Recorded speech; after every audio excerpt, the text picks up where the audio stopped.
Então nós vamos aproveitando nesses instantes, cumprimentando a todos vocês. Boa noite, meus queridos.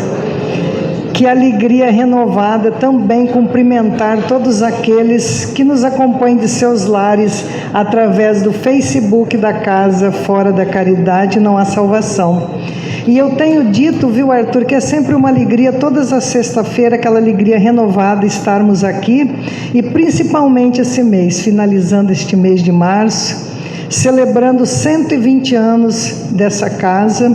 Então é motivo de alegria, é motivo de satisfação, é motivo de gratidão, e nós vamos agradecendo ao Geraldo e a Deia, né, que está acompanhando o nosso querido Arthur Valadares, encerrando esse mês festivo. E vamos então, nesses instantes, nessa emoção, nesse clima de fraternidade, cantar o hino da casa, Praz a Deus Senhor, e também o Pai Nosso cantado, já nos envolvendo nessa energia salutar, envolvendo também o nosso querido amigo Arthur Valadares.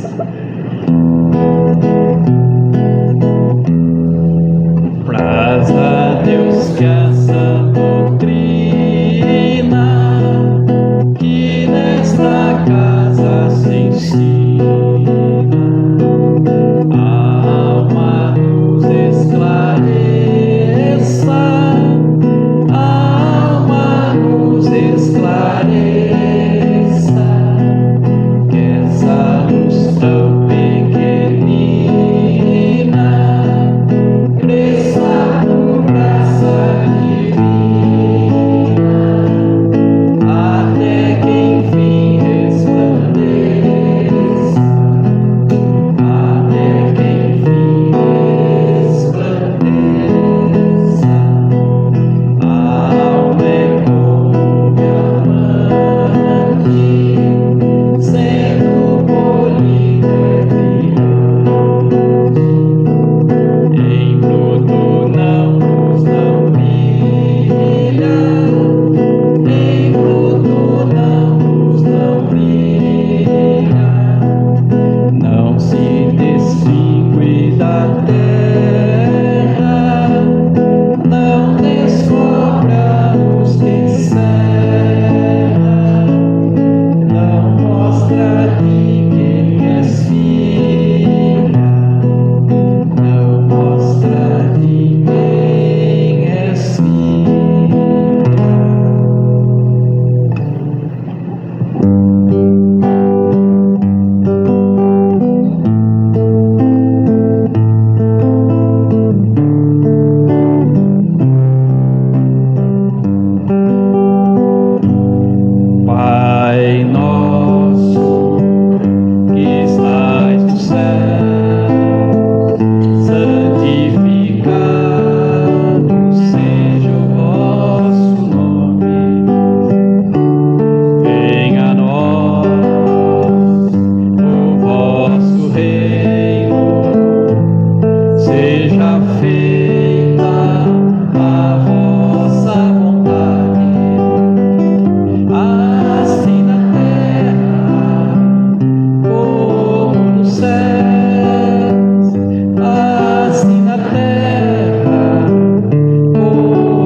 Eu sempre brinco, viu, Arthur?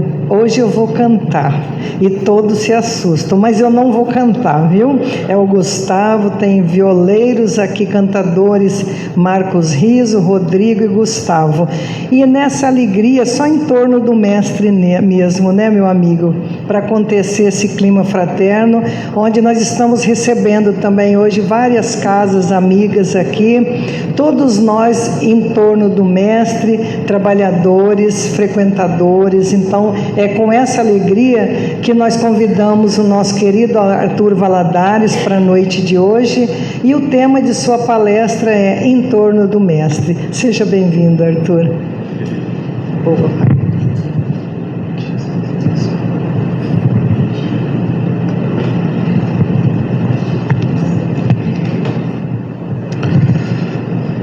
Prezados amigos e amigas, boa noite para todos nós. Que o Senhor nos abençoe em sua doce paz e em seu infinito amor. É para mim uma alegria imensa poder participar desta data tão marcante para uma casa também tão representativa para a história do nosso movimento espírita, não só aqui em Piracicaba, na região, mas mesmo a nível nacional, pelo que legou ao nosso movimento espírita. Eu até comentava com a Flávia no caminho, em nossas atividades de divulgação da doutrina espírita, tem aumentado a frequência dessa possibilidade de participarmos dessas efemérides espíritas. No final de semana passado mesmo, estivemos em uma casa em Ribeirão Preto, no sábado, que completava o seu centenário. A nossa casa, lá em São Carlos, completa também neste ano o seu centenário. E no domingo, agora, estivemos em Limeira, numa casa que completava também os seus 120 anos de existência. Então a gente vai vendo que o tempo vai passando e o Espiritismo vai consolidando o seu trabalho no mundo. Claro que ainda tão pouco tempo, se compararmos com a história da humanidade, o que são pouco mais de um século e meio que o Espiritismo vai completando, aproximando-se aí dos 170 anos de existência, a caminho do bicentenário, mas é ainda muito pouco para uma doutrina filosófica, para o impacto que está reservado ou que incumbe ao Espiritismo realizar na história da humanidade. Mas ao mesmo tempo que, do ponto de vista do alto, quando consideramos as coisas da perspectiva da imortalidade, parece-nos pouco, quando aqui estamos, 120 anos é muito tempo. Um centenário, mais do que isso, é muito tempo, porque são muitas histórias, muitos corações, muitas atividades, e uma instituição não chega a essa data, a esse aniversário, sem que tenha bases muito sólidas na doutrina espírita e especialmente no Evangelho de Jesus. Então, para iniciar as nossas reflexões, gostaria de deixar aqui os nossos votos, as nossas parabenizações à casa e a todos que têm feito parte dela, porque no fundo uma casa espírita é isso, mais do que a edificação, é o conjunto dos corações que estão vinculados à sua história. E aqui os nossos votos de que venham então muitos anos mais um século, mais tempo até, na seara com Jesus e com Kardec, despertando consciências, consolando e iluminando os corações.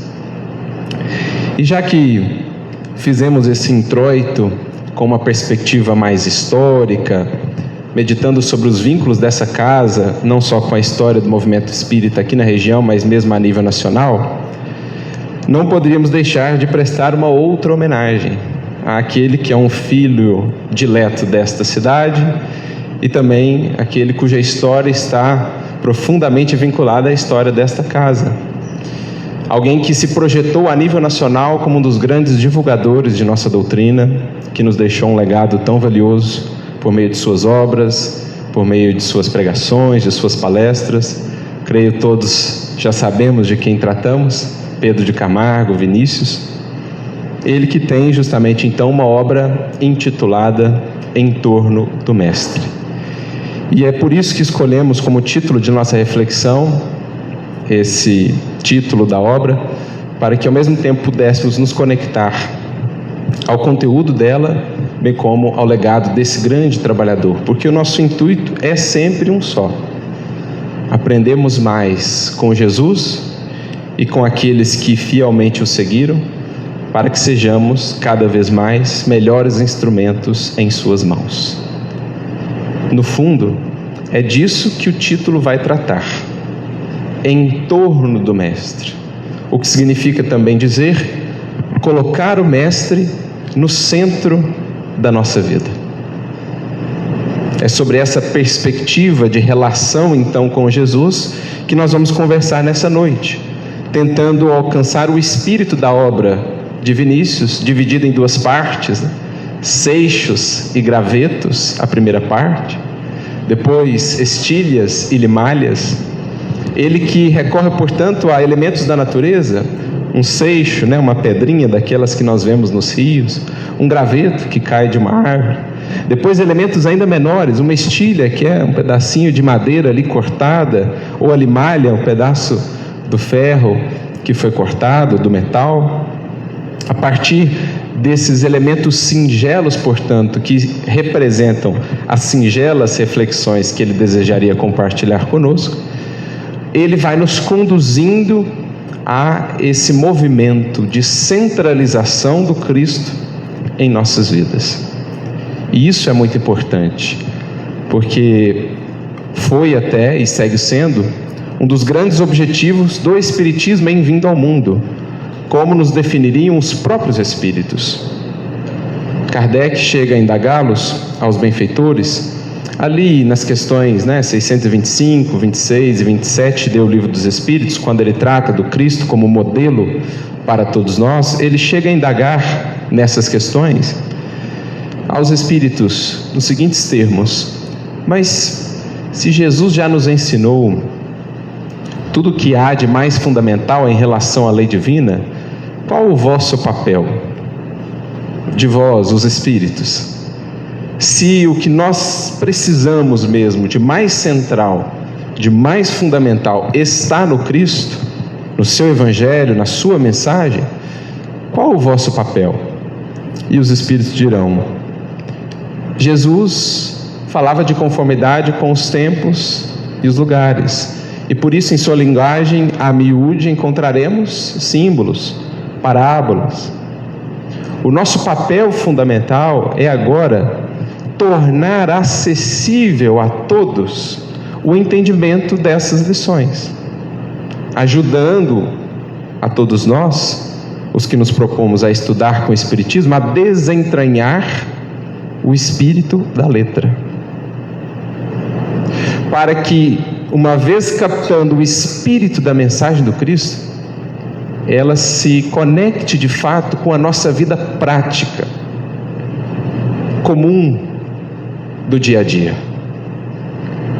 O próprio Mestre já nos havia orientado há 2000 anos. No Evangelho de João, as palavras que vos disse são espírito e são vida. E no entanto, ao longo dos séculos, como as temos tratado em geral, com louváveis exceções?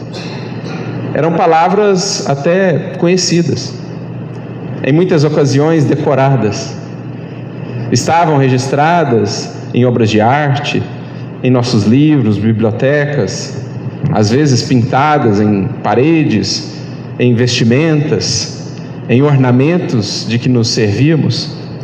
Como nos diz Emmanuel, Cristo tem estado em medalhões, em efígies, em catedrais, em paredes, em templos, em ornamentos, em vestimentas. Contudo, aquelas palavras ainda não eram sentidas ou captadas por nós em espírito e em vida. Paulo chegaria a dizer na sua epístola aos Romanos: se alguém não tem o Espírito de Cristo, se alguém não traz o Espírito de Cristo, esse tal não é dele. De modo que ao longo dos séculos, embora tendo acessado essas palavras, tendo ouvido ou lido, vezes sem conta, esses registros a respeito de Jesus, não temos incorporado ainda o seu Espírito. Não o temos trazido para a centralidade da nossa vida, do nosso sentir, de modo que isso se traduza em todas as expressões do nosso viver.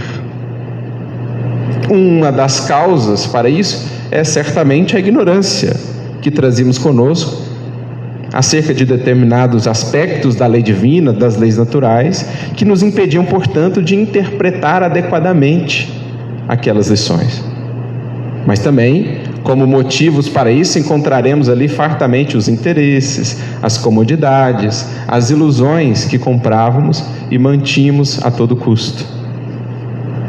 Pois bem, a doutrina espírita surge, no dizer dos próprios espíritos, para nos dar um empurrão extra, um auxílio adicional, para que de fato consigamos entender o que ele nos disse, para que isso permeie, se entranhe na nossa vida como um todo, para que de fato vivamos e gravitemos em torno do Mestre.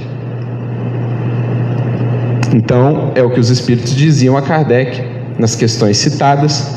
Nosso papel é tornar acessíveis agora essas lições, o seu entendimento, para que, acrescentam eles, ninguém mais possa pretextar ignorância. Porque por séculos a ignorância vinha sendo uma espécie de pretexto ou desculpa. Com a doutrina espírita chegamos a um tempo em que não mais. Poderão existir ainda o interesse, a vaidade, a comodidade, as fugas? Poderão, mas não mais poderemos pretextar a ignorância, porque o Espiritismo destrincha a mensagem de Jesus. De distante que ela estava, pela dificuldade dos textos, das parábolas, dos símbolos, ela vai se tornando cada vez mais próxima. O seu entendimento vai se tornando cada vez mais claro, e aí vamos entendendo o quanto ela é pertinente e atual. A palavra divina do Mestre no Evangelho. É o que os Espíritos iniciam juntamente com Kardec, por meio das obras básicas, de todo o material que ele nos legou, com auxílio da espiritualidade, e é o que se propuseram a fazer os que vieram na sequência, dando continuidade a esse trabalho, entre eles o nosso querido Vinícius. Porque dentro desse contexto agora de entendimento, o que será a proposta fundamental dessa obra? Em torno do Mestre. Desdobrar para nós as lições de Jesus explicadas pelo Espiritismo, para que sejam de tal modo acessíveis que sintamos-nos mais impelidos, estimulados a realmente trazer isso para o cerne da nossa vida, do nosso sentir e, por conseguinte, do nosso viver, já que sabemos que todo o manancial da nossa existência, ou todo o nosso viver, começa no manancial do sentimento. Um coração, portanto, que gravita em torno do Cristo, é um coração que seguramente está a caminho do progresso, da maneira mais segura, da maneira mais lúcida e eficaz, eficiente possível.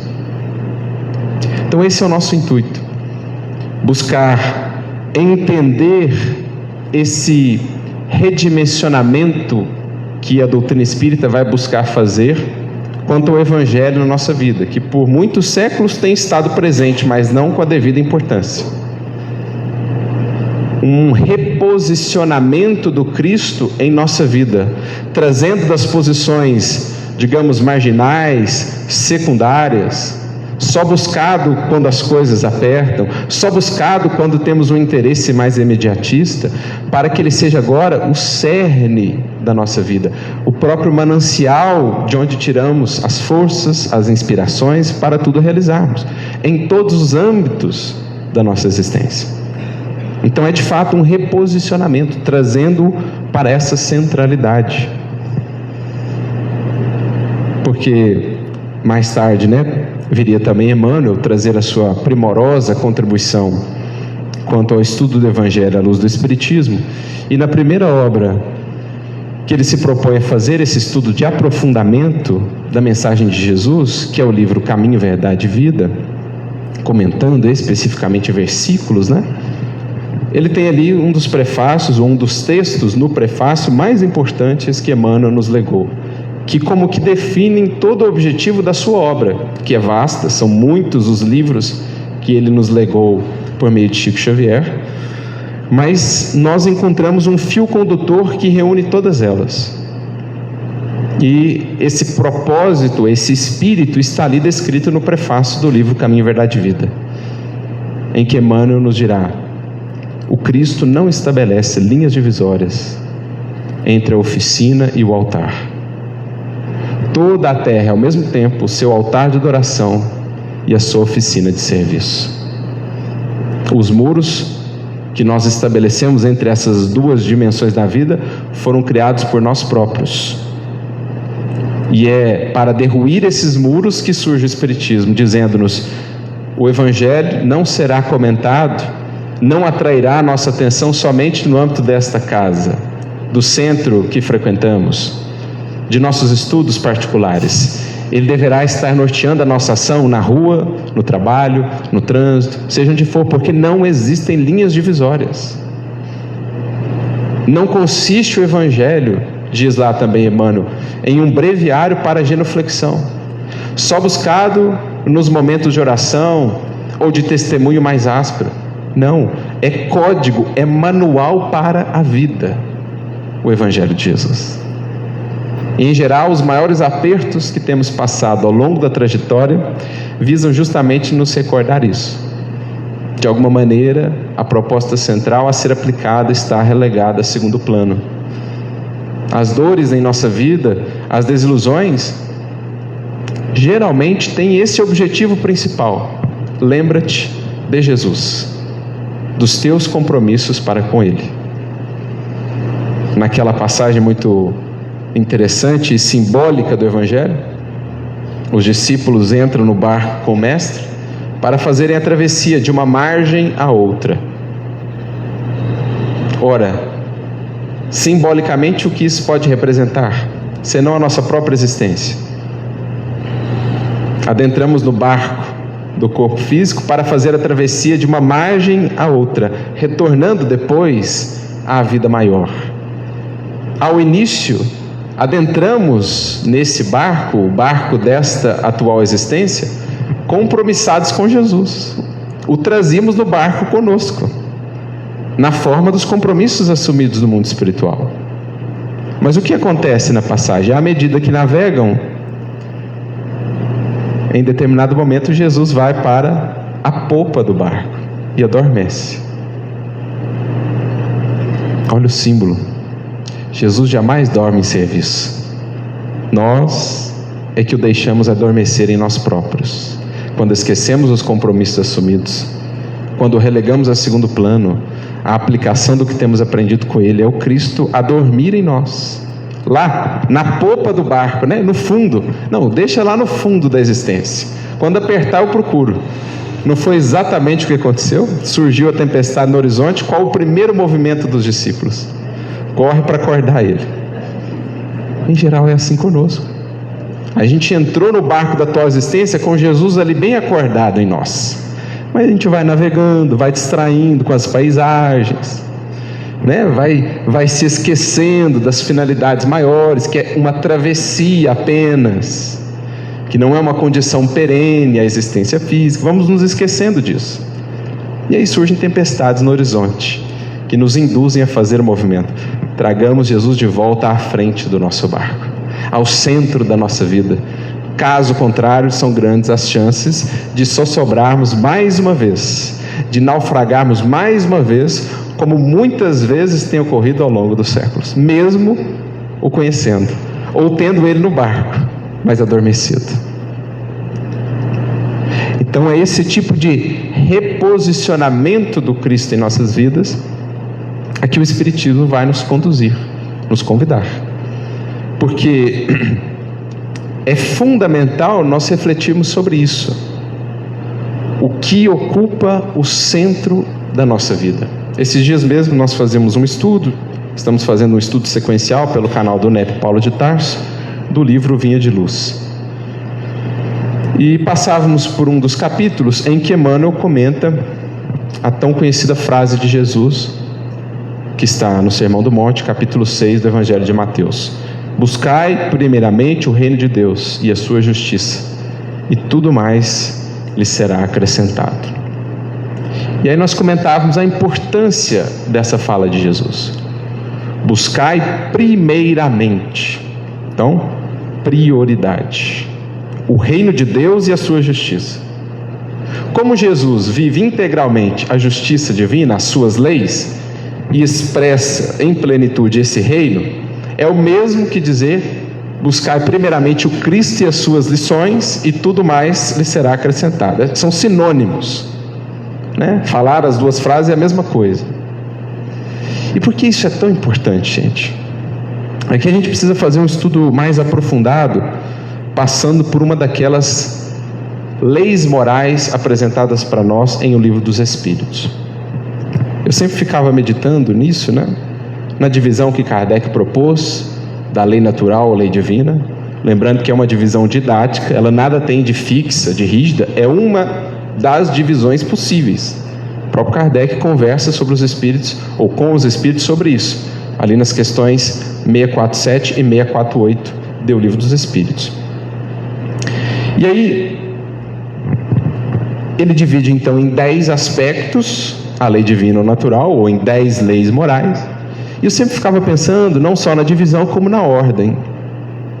E por que na ordem, a primeira delas é a lei de adoração. Aí a gente vai fazendo as amarrações, né, auxiliados pelo Espiritismo, por Emmanuel. A gente vai fazendo as amarrações entre as 3 etapas da revelação divina. E nós vamos notando que isso esteve em todas elas. Se a gente volta ao decálogo mosaico, que é a base da primeira revelação, se a gente vai nos primeiros mandamentos, né, varia aí conforme a divisão dos 10 mandamentos, se é a divisão judaica, se é a divisão cristã, eles tem uma certa diferença entre a divisão ali dos 10 mandamentos, mas o texto completo é o mesmo, né? Mas se a gente pega aqueles primeiros mandamentos, eles giram em torno do quê? A centralidade de Deus na vida da criatura. Eu sou o Senhor teu Deus, não terás outros deuses diante de mim. Resumindo aqui o que está lá. Então, a centralidade de Deus, da relação da criatura com o Criador. Se a gente vai ao Cristo, ele resume toda a lei e os profetas, como sabemos, em 2 mandamentos, que na verdade ele resgata do Antigo Testamento, tanto do Decálogo como também de Deuteronômio e Levítico, né? Ele sintetiza naqueles 2 mandamentos tão conhecidos, dos quais o primeiro é: amarás o Senhor teu Deus de todo o teu coração, de todo o teu entendimento, de toda a tua alma, com todas as tuas forças. Que geralmente a gente fala é amar a Deus sobre todas as coisas. Então, é a mesma ideia, é o mesmo princípio que está no início do Decálogo. E aí a gente já começa a entender o porquê a lei de adoração, ela surge em primeira instância. Porque ela é o que sustenta tudo mais. Um problema nessa lei, um não cumprimento, um não entendimento nessa lei prejudica a aplicação de todas as outras. Porque se a minha relação com Deus, com as leis divinas, estiver desajustada, se o Criador, se as suas leis não tiverem esse papel de centralidade no nosso viver, isso se espalhará, digamos assim, isso gerará consequências em todas as outras dimensões da nossa vida, porque essa é a relação mais fundamental da criatura, dela para com Deus. Francisco de Assis chegaria a dizer: se algo rouba a paz do meu coração, é porque ocupou nele o lugar de Deus. Se algo rouba a paz do meu coração, é porque ocupou nele o lugar de Deus. Porque qual que é o problema? Onde começam os nossos desvios e daí as nossas dores? Em qualquer desvio humano, em qualquer equívoco humano perante as leis divinas, nós vamos encontrar sempre uma troca, uma usurpação dessa centralidade de Deus em nós. A gente sempre, em qualquer queda nossa, vai colocar algo no centro, na posição que deveria caber a Deus. E aí se dá um nome, que é muito tratado pelos profetas antes de Jesus, e que é justamente o antagonista, ou é a postura antagonista da lei de adoração bem vivida e aplicada. O nome disso é idolatria. Quando eu coloco outras coisas na minha vida numa posição mais importante do que Deus, do que as suas leis, do que a vivência das lições de Jesus, que são a expressão máxima dessas leis para nós. Então a gente pode pegar qualquer desvio humano, pega a corrupção. No fundo, o que é a corrupção? É a criatura que colocou um outro Deus, no caso o dinheiro, por exemplo, que ela adora acima do Criador.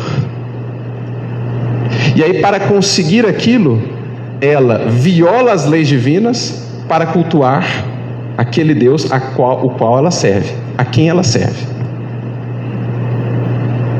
Qualquer desvio humano, a gente pode analisar, e no fundo nós vamos encontrar um processo de idolatria. Algo que assumiu essa posição de centralidade no coração, na mente da criatura, em detrimento das leis divinas. Às vezes, o Deus que estará ali no lugar do Deus verdadeiro será o Deus do poder, às vezes será o Deus do prazer, às vezes o Deus do dinheiro, Mamon. A criatura vai adorando a outros deuses.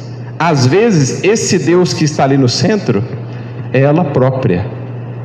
E a isso nós damos um nome bem conhecido para nós espíritas. Como é que chama o culto do eu? Egolatria ou egoísmo. Não é esse o vício mais radical, como está no Livro dos Espíritos? Ele é o quê? Um processo de idolatria. A criatura, ela se coloca como Deus. Então tudo gravita em torno de mim, do meu querer, do meu desejo.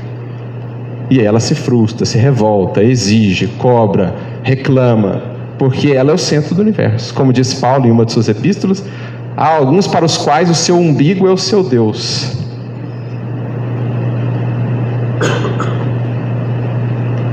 Então, vejamos a importância disso aqui. Lei de adoração, portanto, ela é a primeira porque ela diz respeito a essa ordenação adequada do sentimento da criatura. O que ela coloca no centro da sua existência. Se for o reino de Deus e a sua justiça, ela estará no caminho equilibrado do progredir. Se não for, existirá sempre algum nível de desvio e, por consequência, de infelicidade, de prisão, de estagnação, porque ela fica gravitando em torno de algo que aprende, não que a faz ascender e progredir. Nós todos, enquanto espíritos, somos chamados a entrar numa órbita ascensional, numa espiral, digamos, de ascensão, em que vamos gradualmente nos elevando e nos aproximando do Criador, esse centro divino para todo o espírito em jornada, para todo o espírito em evolução. Vamos nos aproximando dele em órbitas cada vez mais próximas. Mas se a criatura resolve orbitar o dinheiro, o poder e o prazer, ela sai dessa órbita fundamental, ela fica presa andando em círculos, sabe-se lá por quantos séculos, por quanto tempo. E aí, isso prejudica ou gera prejuízos em várias outras dimensões da vida, né? Então, por exemplo, a criatura coloca como objeto central da sua existência, ou como elemento central da sua existência, um objeto, uma posse, um cargo ou uma pessoa, que às vezes até uma pessoa. Essa relação em que nós gravitamos em torno daquilo, ela será sempre uma relação que em algum nível nos prende, nos escraviza, por mais nobre que ela possa parecer. Então, às vezes a criatura diz assim: não, fulano de tal é o centro da minha vida, é o filho, é o cônjuge e tal. E aí o indivíduo desencarna. A vida inteira da criatura rui. Por quê? Poderia existir amor ali? De fato, existiria algo do amor? Sim. Mas é um amor que perdeu a medida. Porque não tendo Deus no centro, aquele amor se torna uma espécie de cativeiro. Por mais que exista ali amor, por mais que exista carinho, aquilo se torna uma espécie de cativeiro. O mesmo vale para o dinheiro, o mesmo vale para o cargo. Agora, se Deus está no centro, a relação com tudo mais na vida estará devidamente equilibrada. Eu saberei me relacionar com outras pessoas, eu saberei me relacionar com o cargo que eu recebi, eu saberei me relacionar com o recurso monetário que eu tenho, sem que aquilo seja o centro da minha vida, porque Deus equilibra todas as outras relações. Percebe a importância da lei de adoração? Se vocês lerem o Antigo Testamento, principalmente os profetas, o que mais veremos lá? O alerta deles quanto aos perigos da idolatria. Não é só fazer estátuas de outros deuses, como existia naquele contexto. Não, é muito mais profundo que isso. Os espíritos mesmo chegam a dizer, por meio de Kardec, o material que ele compartilha conosco, o paganismo ainda não está morto. Ainda não alcançou o seu fim. Porque existem muitos de nós, em aspectos da nossa vida, que ainda cultuamos outros deuses. Colocamos outras coisas ou pessoas na centralidade da nossa existência. E por que disso, né? Qual a consequência disso a longo prazo? O Emmanuel tem uma frase no livro Pensamento e Vida que é fantástica. Ele diz assim, logo no primeiro capítulo, né? A mente é o espelho da vida em toda parte. Então pensa na sua mente como um espelho. Para onde mais você aponta esse espelho? É isso que a sua mente vai refletir para quem te vê. Olha que profundidade de conceito. Vamos tentar ilustrar. Vamos pensar na criatura que colocou no centro da sua vida o dinheiro. Então, é o Deus que ela cultua. Isso significa dizer que ela gravita em torno daquilo. A mente dela está sempre voltada para aquilo. Então, quem olha para essa vida vai começar a ver o quê? No espelho da mente dela.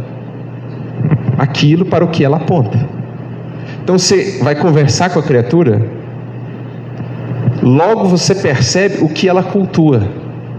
Porque o que ela fala, os hábitos que ela tem, as buscas que ela cultiva, tudo gira em torno, tudo mostra aquilo que ela cultua. Porque a mente dela, enquanto espelho da vida, gravita em torno daquilo, e ela reflete aquilo. Né? Como o Sol, imaginemos aqui, o sistema planetário, ele emite a sua luz, e a face dos planetas que apontam para ele, vão refletir essa luz oriunda dele. Da mesma forma, a mente que aponta para aquilo que ela cultua, ela vai refletir as características do seu objeto de adoração. De modo que um pensador, certa feita, disse, e isso é muito verdadeiro, nós nos tornamos aquilo que adoramos. André Luiz, no livro Sinal Verde, ou Agenda Cristã, vai dizer uma frase praticamente idêntica. Ele diz assim, é preciso reconhecer que nós nos transformamos naquilo que amamos. Então, se eu amo o dinheiro, tudo que eu falo, tudo que eu faço gravita em torno do dinheiro. A pessoa que interage comigo, em alguns minutos de conversa, ela consegue notar, fazer a leitura, a criatura está gravitando em torno do dinheiro. Ou a criatura está gravitando em torno do sexo. A criatura está gravitando em torno do poder, da fama. Agora, olha a importância. Se nós nos tornamos aquilo que adoramos, se nós colocarmos Deus no centro e as suas leis, o que nós tornamos? O que nos tornamos? Divinos. Entende por que Jesus pode dizer, sem qualquer pretensão, eu e o Pai somos um? A gente chegou a conceber que Ele era o próprio Deus, mas não é essa a ideia. é que a mente dele está tão voltada para Deus, Deus está tão no centro da vida de um Cristo, que tudo que ele reflete é divino, é luz divina, porque Deus é o seu sol, ele gravita em torno do Criador e das suas leis, então ele é a imagem do Criador. Por isso Paulo diria na sua epístola aos Colossenses, ele é a imagem do Deus invisível. Por que Jesus nos encanta e nos fascina tanto? Porque nele nós vemos algo do Criador. É o espelho mais límpido que já refletiu para nós a luz, a beleza, a grandeza de Deus, do Criador. Por isso Kardec chega a dizer no livro A Gênese, era ele o médium de Deus. Um Cristo, para nós na doutrina espírita, é isso. Um espírito cuja mente já está de tal modo a gravitar em torno da luz divina, que tudo que ele fala, tudo que ele faz, reflete diretamente o pensamento de Deus. Porque esse, no fundo, é o objetivo maior de todos nós. O mesmo apóstolo Paulo, que compreendia esses conceitos já há 2000 anos, volta depois na doutrina espírita e no livro dos Espíritos, questão 1009, começa a resposta sobre a questão da eternidade das penas. Ele começa dizendo assim, olha que síntese maravilhosa, que tem tudo a ver com em torno do mestre. Ele diz, gravitar para a unidade divina, eis o fim da humanidade. Para onde nós estamos indo, gente? Qual que é o fim de tudo isso? Gravitar em torno de Deus. O que para nós, por ora, tão distantes do Criador, da compreensão da natureza do Criador, por ora, nós precisamos recorrer ao espelho. Portanto, para nós, por ora, qual que é o nosso objetivo maior? Gravitar em torno daquele que reflete para nós a unidade divina. Gravitar em torno do Mestre. Eis o objetivo para todos nós. Porque Paulo também disse na sua primeira carta aos Coríntios, por ora vemos em espelho e enigma, mas um dia veremos face a face. Não temos por ora condições de abordar Deus, a não ser pelas vias do intelecto e da sensibilidade do coração. Então recorremos àquele que é o espelho mais límpido, mais fidedigno do Criador, Jesus. Gravitar, portanto, em torno dele, fazendo a devida escolha do que colocamos no centro da nossa vida, porque isso é uma escolha. E não dá para colocar duas coisas no centro ao mesmo tempo. Vamos interagir com muitas coisas no mundo, fazer muitas coisas, mas o centro da nossa vida tem que ser ocupado por uma coisa só. Jesus disse-nos no Evangelho, não se pode servir a Deus e a Mamon. Ou se serve a um, ou se serve a outro. Muitas das nossas dificuldades, das nossas hesitações, dos nossos tropeços, nascem justamente do fato de não conseguirmos escolher quem a gente quer colocar no centro. Eu quero adorar a Deus, mas não quero deixar de adorar a mim mesmo. Eu quero adorar a Deus, mas não quero renovar a minha relação com o Deus dinheiro, com o Deus prazer, com o Deus poder, que ainda centralizam os meus interesses, polarizam a minha mente. E aí a bússola do coração fica perdida. É o que Emmanuel comenta, nessa mensagem do livro Vinha de Luz que nós mencionávamos, em que ele trata do versículo, buscar primeiramente o reino de Deus.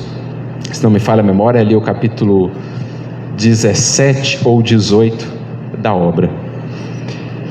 Então a gente fez toda essa análise sobre a lei de adoração para tentarmos alcançar a dimensão do que está num título como esse, em torno do Mestre, e no que ele se propõe a desenvolver ao longo da obra. Qual é o objetivo de Vinícius? Traduzir o Evangelho, claro, amparado, trazendo em conjunto o que o Espiritismo traz, traduzir isso para nós de maneira palpável, para que a partir dos entendimentos, das reflexões que brotam da leitura da obra, a gente consiga entender isso. Eu preciso trazer o Cristo para o centro da minha vida. Viver de tal modo que a minha mente, portanto, o meu sentir, o meu pensar, gravitem cada vez mais em órbitas mais próximas, mais íntimas do Sol que é Jesus, para todos os espíritos que evoluímos na Terra. Nossa órbita deve estar estabelecida em torno dele. Porque aí, em fazendo isso, tudo mais vai se ajustando. Nossa relação para com outras pessoas, sejam as relações de afinidade, sejam as relações onde falta afinidade.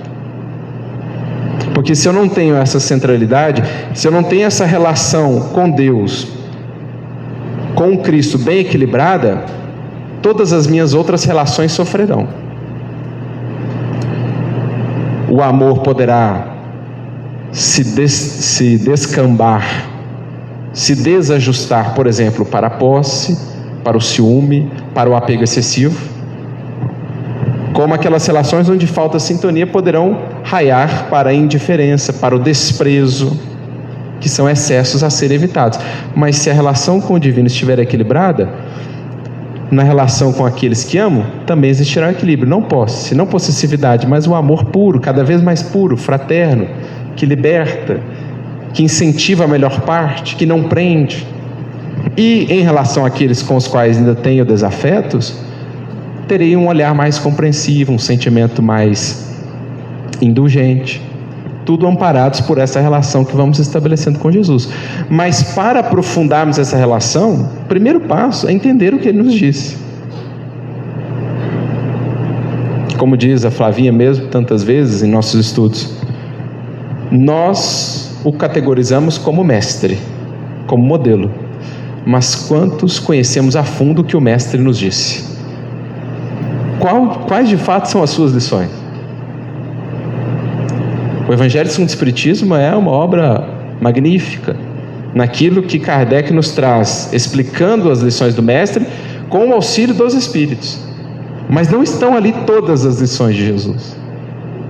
Muitas das mais belas do Evangelho não houve tempo, não coube no escopo da obra estarem ali. E a gente vai menosprezá-las? A parábola de um filho pródigo, por exemplo, entre outras tantas belíssimas. Nós temos o ferramental. Por que não irmos então à obra? Muitos fizeram o esforço de trazer o Evangelho até nós, por meio dos materiais, dos livros, das reflexões que nos legaram, para que sintamos cada vez mais impelidos a irmos nós próprios à fonte, ao manancial, para criarmos intimidade com Jesus. O Espírito de Vicente de Paulo, em O Evangelho segundo o Espiritismo, capítulo 13, item 12, ele diz assim: desejaria que dedicasseis mais interesse, mais tempo às leituras evangélicas. A maioria, no entanto, considera o Evangelho, esse livro divino, como um repositório de palavras ocas, uma carta fechada. Relegam ao abandono esse admirável código das leis divinas. E aí ele traz uma frase que é forte. Ele diz assim: vossos males provêm todos do abandono voluntário a que relegais esse resumo das leis divinas. A maioria dos nossos males, nesta existência, em outras, tem surgido do abandono voluntário a que temos relegado o código da vida, o livro divino que é o Evangelho de Jesus. Em especial agora que temos todo um ferramental para o seu entendimento. E ele encerra esse seu pedido dizendo: lede-lhe as páginas sublimes do devotamento de Jesus e meditai-as. Então, trazer o Cristo para a centralidade do nosso coração, da nossa existência, passa inicialmente por isso, por conhecer, ter um trato mínimo com as suas palavras, com as suas lições, porque para chegar no espírito e na vida, minhas palavras são espírito e são vida, eu primeiro preciso conhecer as palavras. E aí, meditando no silêncio do estudo, amparados pela oração, vamos recolhendo as inspirações do mais alto.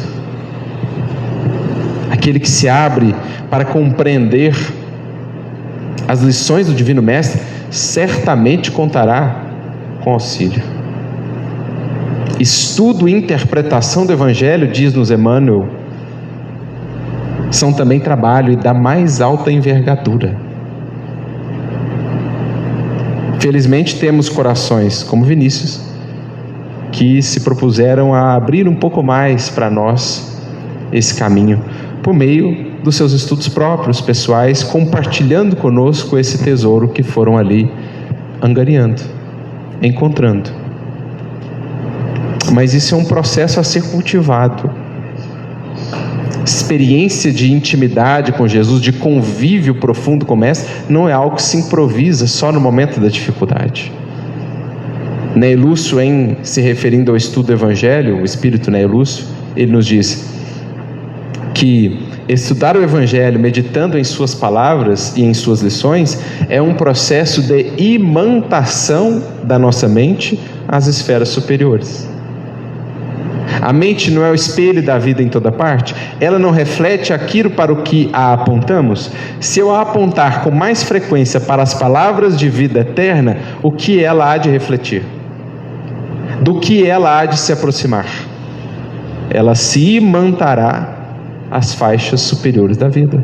Mais recursos a espiritualidade encontrará em nós para semear as inspirações, para trazer-nos as respostas, os consolos que chegam na forma de insights, na sutileza, aquele sopro ameno e sutil da espiritualidade, que é como que um novo alvorecer em nossa mente, né? A gente está lá, atabalhoados pelos desafios da vida, o horizonte turvado, a mente envolta em sombras, de repente chega aquela inspiração e ela é como que uma gota de orvalho, ela é como que um raio de sol e ela clareia a mente.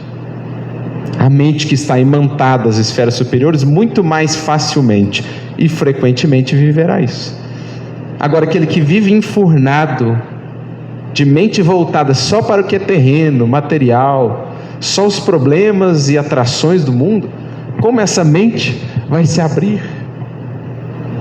Como uma flor que abre sua corola a receber o orvalho divino, ela estará cerrada, ressequida.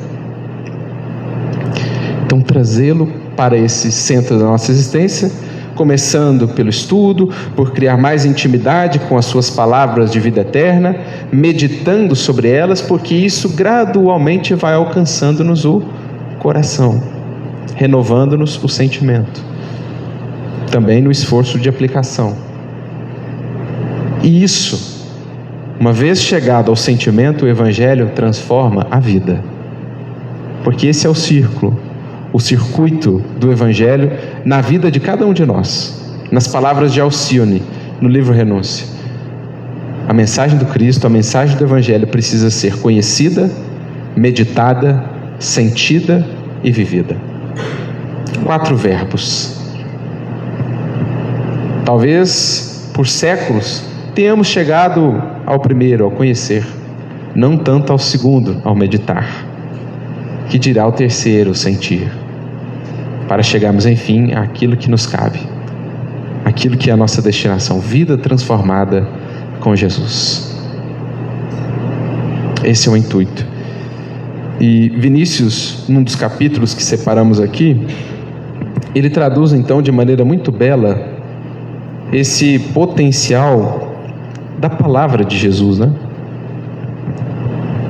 Como dizíamos, lembrando as palavras do próprio Mestre, as palavras que vos disse são espírito e são vida. O apóstolo Paulo, na sua carta aos Hebreus, capítulo 4, versículo 12, ele diz assim: porque a palavra divina, ela é viva e eficaz, mais penetrante que uma espada de 2 gumes. É uma maneira bonita que Paulo tem de descrever do que acontece numa alma que se abre ao convívio com essas palavras.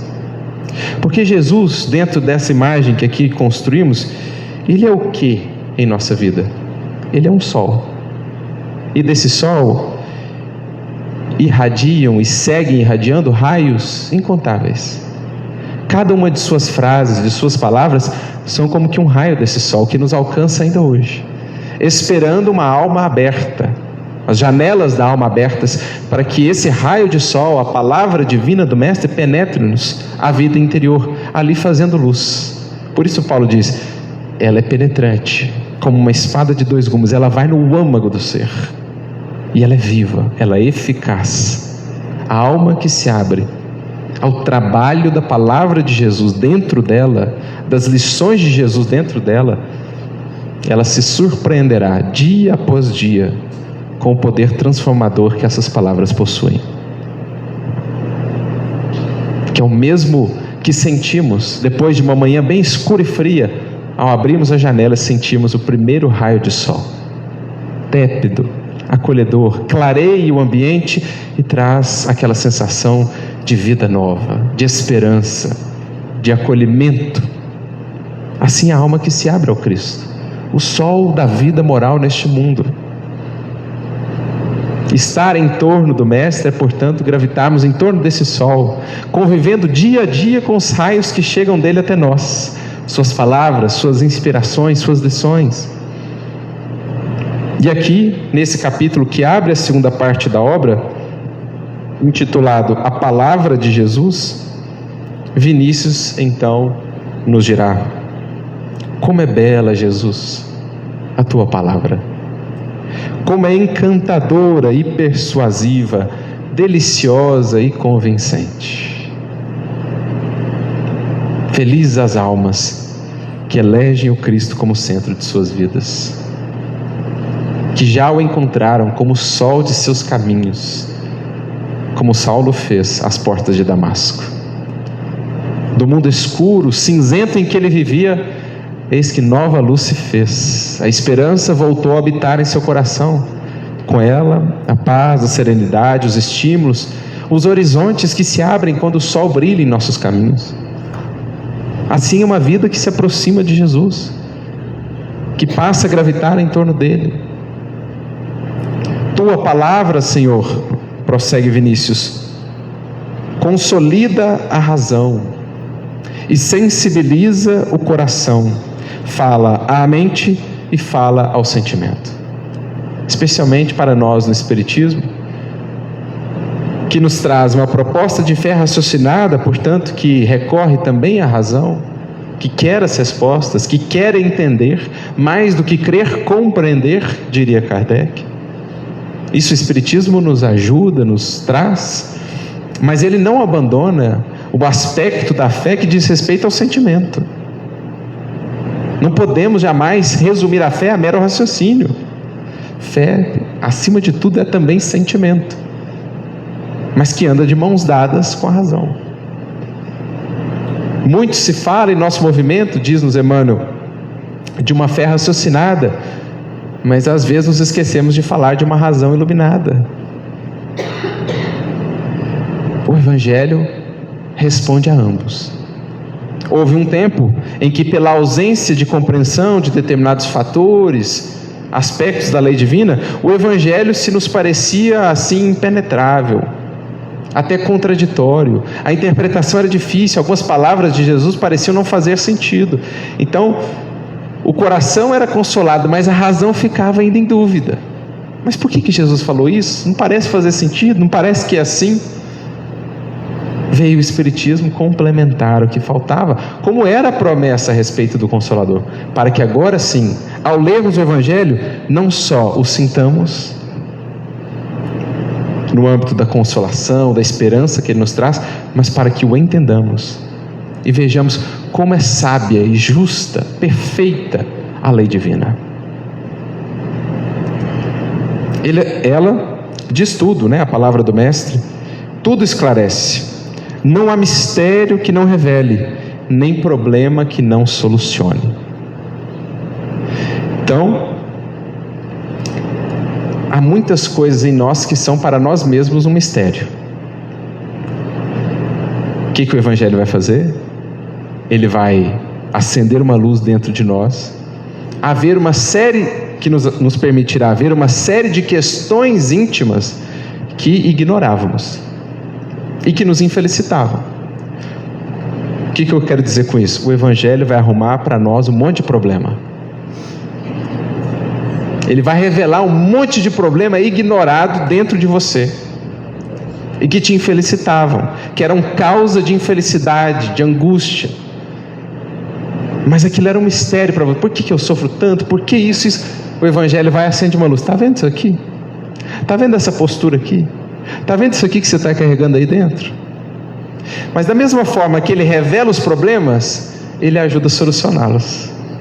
Então, não há mistério que ele não revele, como não há problema que ele não solucione. Porque ele vai nos ajudar a ver no próprio problema um caminho de solução. Deus não nos envia problemas de que não estejamos necessitados, diz-nos Emmanuel. É o que o Evangelho vai nos mostrando. Por isso João tem uma imagem interessante, né, do Evangelho, que eu acho bastante emblemática, ilustrativa, no livro de Apocalipse, capítulo 10, versículo 10. Ele fala que recebeu de um anjo um livrinho, e ele comeu esse livrinho, e na boca o livrinho era doce como mel, mas no ventre era amargo.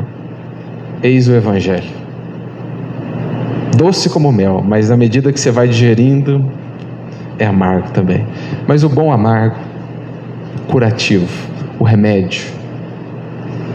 Profundidade com o Evangelho não significa de modo algum isenção de lutas, pelo contrário. As lutas serão maiores, mas agora portas adentro de ti mesmo. Mas são lutas que precisamos travar, sem as quais não nos libertaremos de nós mesmos.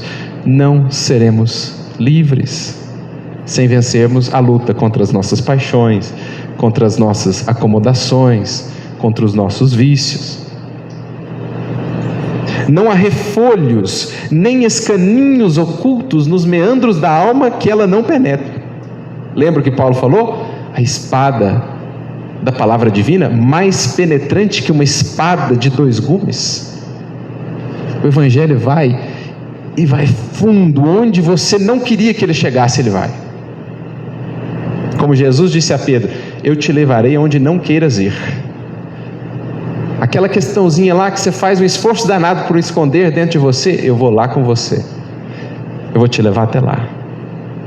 O Evangelho projeta a luz lá, vamos lá resolver. Não há labirintos e dédalos misteriosos da consciência humana que ela não percorra, deixando após uma esteira luminosa. Porque a ideia é essa, é trazer a luz, para que de fato exista luz em nós. Não era o brilho do intelecto, mas luz espiritual, luz do espírito desperto, consciente, renovado. Então não é acender só para ver a bagunça que está, é acender para arrumar e ficar belo, luminoso. Tua palavra, Senhor, é a maior das maravilhas.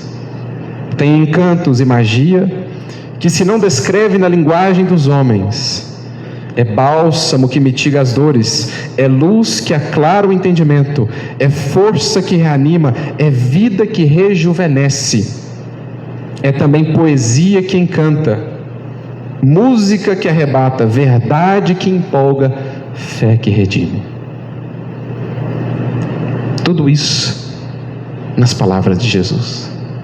A gente fica a pensar, por quantos séculos passávamos por essas palavras sem ver tudo que nelas há, tudo que ali está contido.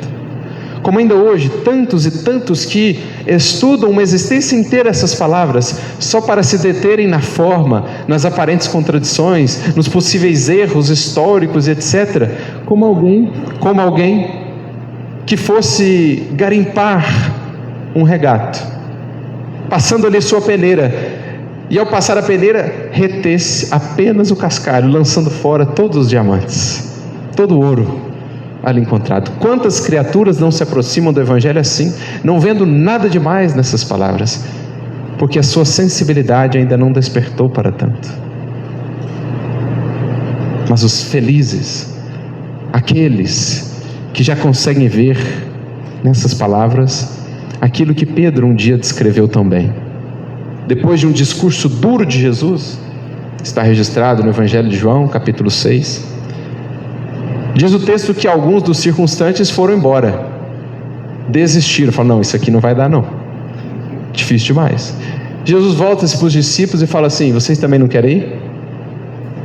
Quem responde? Pedro. Uma das mais belas frases do Evangelho: e a quem iremos nós, Senhor, se só Tu tens as palavras de vida eterna? Onde os outros viam dureza, dificuldade, porque o Evangelho contém sim sacrifício, luta, renúncia, mas o nosso coração, a nossa visão espiritual ampliada vai nos ajudando a ver para além disso. A proximidade com o Mestre, a grandeza do que nos aguarda depois das lutas. Então a quem iremos nós, Senhor, se só Tu tens palavras dessa natureza? Tua palavra, Jesus, modifica, corrige, transforma e converte, atrai como imã, não é como o Sol que atrai, que mantém em sua órbita os satélites, os planetas. Aquece como o sol, refrigera como o orvalho, inebria como os perfumes, purifica como o fogo, diviniza como o amor.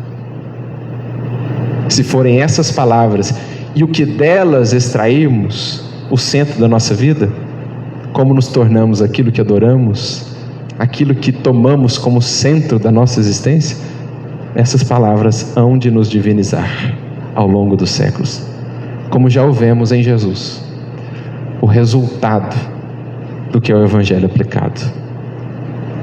A mágica influência de Tua palavra, ó Cristo, deixa eu abrir aqui.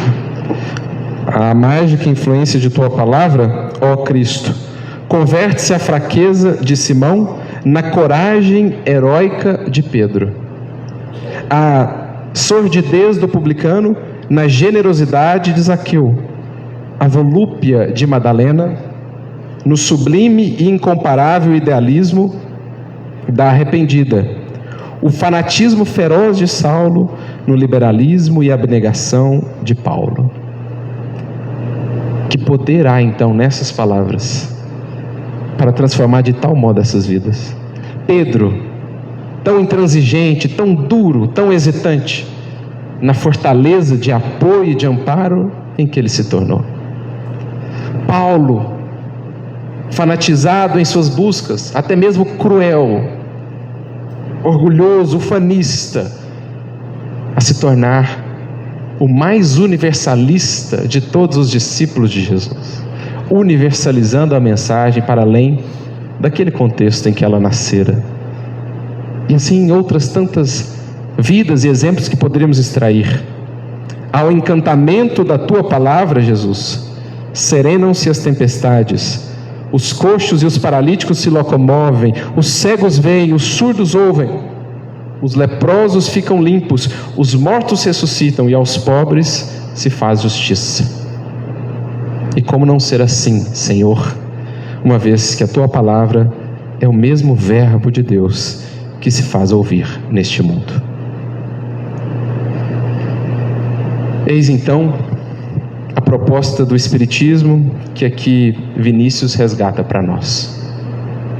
O Cristo como sol de nossas vidas, como diria Emmanuel no prefácio, ou melhor, no capítulo 13 do livro Chico Xavier inédito, Jesus é o centro divino da verdade e do amor, em torno do qual nos cabe gravitar e progredir. Material não nos falta, recursos de entendimento para que aprendamos a receber desse sol agora colocado na devida posição em nossas vidas, esses raios luminosos na forma de palavras, de ideias, de inspirações.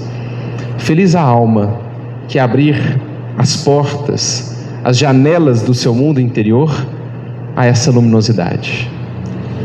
No convívio com esses raios solares de Jesus, tal qual ocorre na natureza em que os raios do sol a tudo nutrem, fecundam todas as formas de vida, assim também a nossa vida interior, quando submetidos a esse convívio diário, com a luz que é Jesus. O mundo hoje, sempre, mas hoje talvez em maior escala, nos propõe tantas distrações, tantas coisas ilusórias em torno das quais às vezes passamos anos a gravitar. Nossa mente gravitando em torno de problemas, ilusões, desejos, paixões, e assim sentimos que não avançamos, que não saímos do lugar, que estamos andando em círculos. É chegado o tempo, com o auxílio do Espiritismo, resgatando o cerne do Evangelho, é chegado o tempo de realmente podermos analisar. Estamos a buscar, acima de tudo, o reino de Deus e a sua justiça? A lição de Jesus, bem como as suas palavras, porque a promessa está lá, e nenhuma promessa do Cristo é em vão. Quem assim fizer, quem buscar o Cristo, gravitar em torno do Mestre, a esse alguém, tudo mais lhe será acrescentado. Tudo em sua existência, em sua jornada, entrará no devido lugar. Mas essa é uma escolha que compete a cada espírito. No fundamento da lei divina, dessa lei de adoração, a mais básica de todas elas, sem esse ajuste de rota, de foco, de ênfase na nossa vida, poderemos seguir conhecendo a Jesus, tendo ouvido falar dele, trazendo-o em nosso carro, em nossa biblioteca, em nossas vestimentas, em algum ornamento, ou mesmo no rótulo que carregamos de cristãos. Mas seguiremos sendo ainda cristãos sem o Cristo, efetivamente, porque ainda não tendo o Espírito do Mestre a permear, a penetrar cada ângulo do nosso coração e, por conseguinte, da nossa vida. Elejamos o Mestre como o sol de nossos destinos. E o que haveremos de encontrar? Luz crescente, luz cada vez mais bela, a aclarar para nós a beleza do que nos espera a todos, filhos de Deus, destinados à perfeição. Que Jesus a todos nos abençoe, meus amigos. Que sintamos os raios desse sol ainda nos alcançar por meio das palavras diretas do Mestre ou daqueles que falaram sobre ele. Não percamos a oportunidade de nos deixarmos fecundar por esses raios divinos, para que a nossa vida, onde estivermos com ele, floresça e frutifique. Para que possamos ofertar então, no jardim da vida, o perfume do Cristo, os frutos do Evangelho em nós. Muita luz a todos.